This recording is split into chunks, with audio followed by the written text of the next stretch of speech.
오늘도 주 안에서 평안하셨습니까? 오늘은 신뢰하는 믿음에 대한 말씀을 같이 나누려고 합니다. 창세기 18장 19절로 15절 말씀을 본문으로 해서 같이 말씀을 나누겠습니다.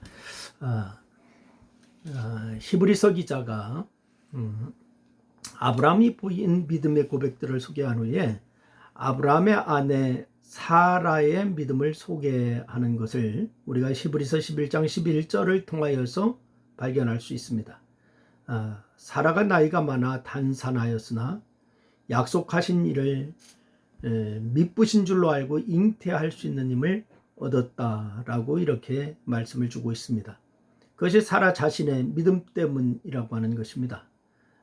물론 성경은 이삭을 낳기까지 아브라함이 보인 그런 믿음의 고백들을 여러 차례 밝히고 있습니다. 예를 들어서 창세기 15장 말씀에 보니까 아브라함이 바로 이 답답과 조급함 때문에 집에서 일하던 이 다메섹 사람 엘리에셀을 상속자로 정하고자 그렇게 하는 일이 있었습니다. 그저 하나님께서 내 몸에서 날 자가 내 상속자가 되리라 이렇게 말씀하시면서 그를 이끌고서 밖으로 나가시죠.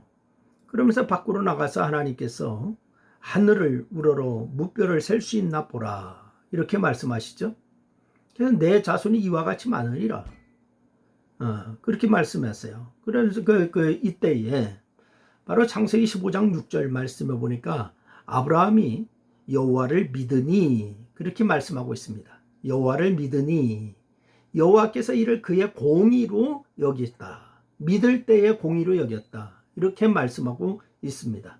여러분 답답한 마음에 엘리에셀을 상속자로 정하고자 했지만은 하나님의 말씀을 듣고 그 말씀에 전적으로 의지하자 하나님께서 그 모습을 그의 공의로 여기셨다. 이렇게 말씀하고 있단 말이에요. 그러면 하지만 나이가 많은 이 부부가 약속의 아들을 낳는 일에는 남편의 의지와 노력만이 아닌 아내의 동의와 역할이 아주 중요합니다. 즉 아브라함이 이삭을 얻은 것에는 그의 아내 사라의 믿음이 결정적이었다라고 하는 것입니다. 이제 이 사라가 어떤 믿음을 소유하였고 어떻게 고백했는지 이제 한번 살펴보려고 하는데, 첫째는 이 사라는 잉태에 대한 믿음이 분명하지 않았어요. 처음에는 창세기에 나타난 이 아브라함의 행적을 살펴보면은 적어도 아들을 낳는 일에 대해서는 실망스러운 부분들이 많이 보입니다. 제가 앞서 말씀드린 것처럼 임의대로 다메섹 사람 엘리에셀을 상속자로 삼고자 한 것을 보세요. 그리고 하갈을 통해서 이스마엘을 낳은 이를 믿음의 조상이라 불리기에 아주 부끄러운 일이죠. 그런데 이것은 아브라함만이 아닌 사라의 부끄러움이기도 한 거예요. 그래서 엘리에셀을 상속자로 정하고자 한 것이 아브라함 혼자만의 생각이었는지 아니면 사라의 제안이었는지 모를 일입니다. 이후에 사라가 하갈을 통해서 아들을 낳고자 제안하였기 때문에 그렇게 우리가 생각해 볼 수 있는 일입니다.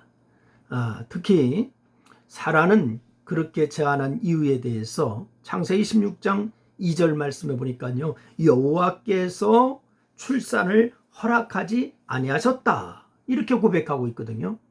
여호와께서 출산을 허락하지 아니하셨다. 그래서 하나님의 뜻도 아니고 하나님께서 그렇게 말씀하신 적도 없어요.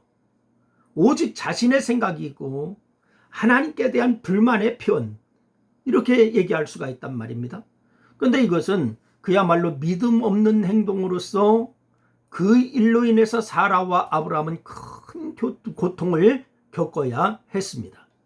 그런데 사라의 믿음 없음은 오늘 본문에도 나타나는데 그들을 찾아오신 하나님께서 그들에게 이렇게 얘기하죠. 내년 이맘때에 내가 반드시 내게로 돌아오리니 내 아내 사라에게 아들이 있으리라. 하나님 그 말씀을 하신다고요. 오늘 본문 말씀입니다. 그러자 사라는 그때의 그 말씀을 듣고서 속으로 웃었다. 그렇게 얘기합니다. 그러면서 속으로 웃으면서 뭐라고 얘기하느냐? 내가 노쇠하였고 내 주인도 늙었는데 내가 무슨 즐거움이 있으리요? 이렇게 얘기한다고요. 나이가 많아 생리가 끊어졌는데 어떻게 아들을 낳을 수 있겠느냐라고 하는 것이죠.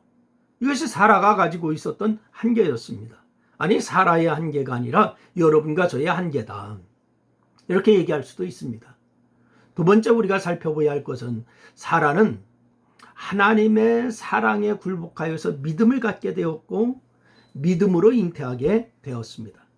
그럼 우리는 오늘 이 본문 말씀해 보니까요, 사라의 불신앙적인 말에 대한 하나님의 반응을 보면서 놀라게 됩니다.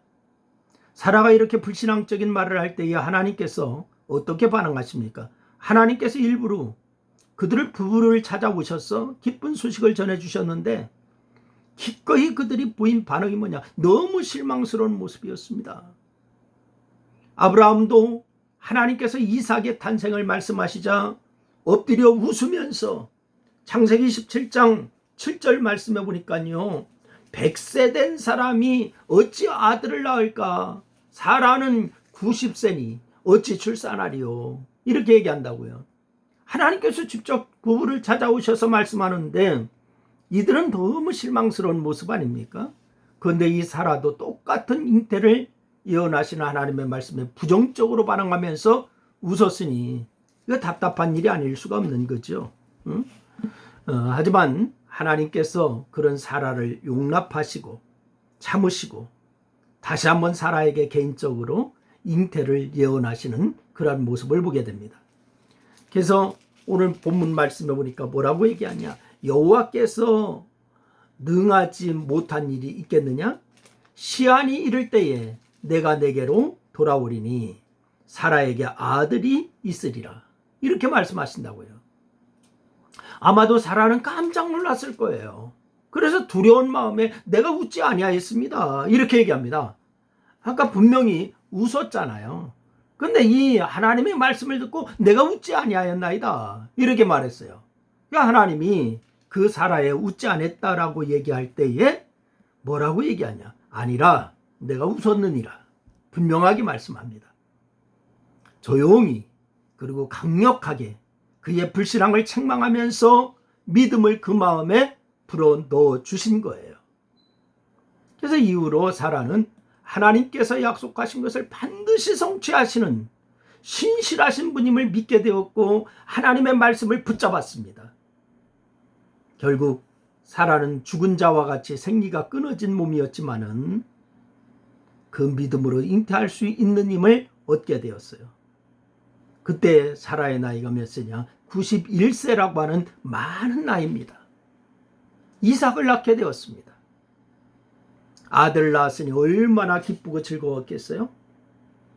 그보다 더 기쁜 것은 하나님께서 사라가 가진 하나님을 신뢰하는 믿음을 보시고 믿음의 선진 중 한 명으로 히브리서에 그 이름을 올리게 하셨습니다. 얼마나 큰 영광인가요? 사라처럼 지금은 믿음이 적을 수도 있고 불신앙적인 요소가 있을 수가 있습니다. 여러분과 제가. 하지만 말씀을 붙들고 살 때에 하나님을 신뢰하는 큰 믿음이 일어날 것이고 그 믿음의 놀라운 일이 이루어지게 될 줄로 믿으시기를 바랍니다. 사라와 같은 큰 믿음의 소유자가 다 될 수 있기를 주의 이름으로 축원합니다. 기도하겠습니다. 하나님, 우리가 믿음 생활한다고 하지만은 믿음이 정말로 없습니다. 우리가 형식적으로 믿음 생활하는 것이 발견됩니다. 하나님, 우리에게 믿음을 주시기를 원합니다. 사라가 믿을 때 바로 역사가 일어나는 것처럼 우리도 믿음을 가지고 주님을 신뢰하며 따르는 아름다운 성도가 되게 하여 주옵소서. 예수님의 이름으로 기도드리옵나이다. 아멘. 감사합니다.